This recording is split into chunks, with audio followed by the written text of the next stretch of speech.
नमस्कार दोस्तों, आज की इस वीडियो में हम बात करने वाले हैं कि एसएससी जीडी में मॉक टेस्ट में अपना स्कोर कैसे बढ़ाएं। दोस्तों, अगर आप एसएससी जीडी की तैयारी करते हो अगर और आप मॉक टेस्ट लगाते हो, मॉक टेस्ट में आपका स्कोर नहीं बढ़ रहा है और मॉक लगाने के बाद आप डीमोटिवेट हो जा रहे हो, तो आज की इस वीडियो में मैं कुछ ऐसा टिप्स आपको बताने वाला हूं जिससे आप फॉलो करके बहुत ही आसानी से अच्छा स्कोर कर सकते हो। जैसे कि मेरा भी स्कोर आ रहा था 100 नंबर। उसको आए जिस तरह से हम मैं फॉलो किया हूँ बता रहा हूँ, उस तरह से आप भी फॉलो करके बहुत ही आसानी से 150 नंबर तक पहुँच जाओगे जैसे मैंने किया।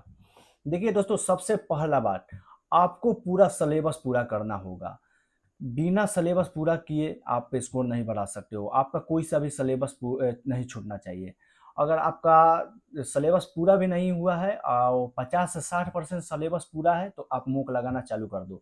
और देखिए, मूक लगाने के बाद आपको कम से कम 2 घंटा उसको एनालिसिस पर टाइम दो।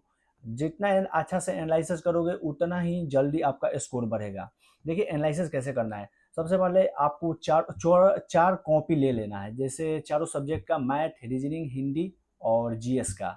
और वहाँ से मॉक लगाओ और देखो कि कौन सा सब्जेक्ट आपका कौन सा सब्जेक्ट में कहाँ से गलत हुआ है, उसको कॉपी पर उसी टाइम नोट करो।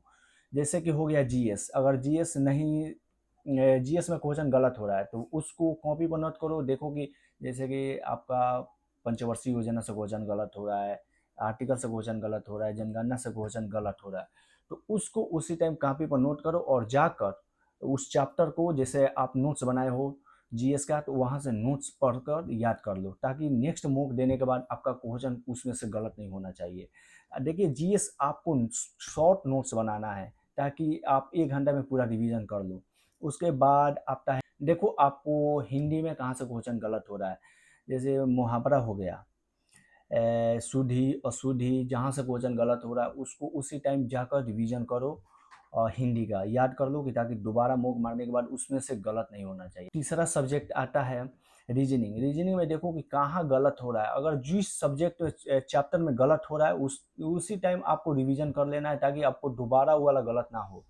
नेक्स्ट आता है, तो जैसे कि मैथ। मैथ में आपको देखना है कि कहाँ से क्वेश्चन गलत हुआ है। जैसे कि कैलकुलेशन में गलत हो जा रहा है, या उसमें पता करो कि इसमें कंसेप्ट क्लियर नहीं हो, या फिर वो मैथ वो क्वेश्चन नहीं पढ़े हो।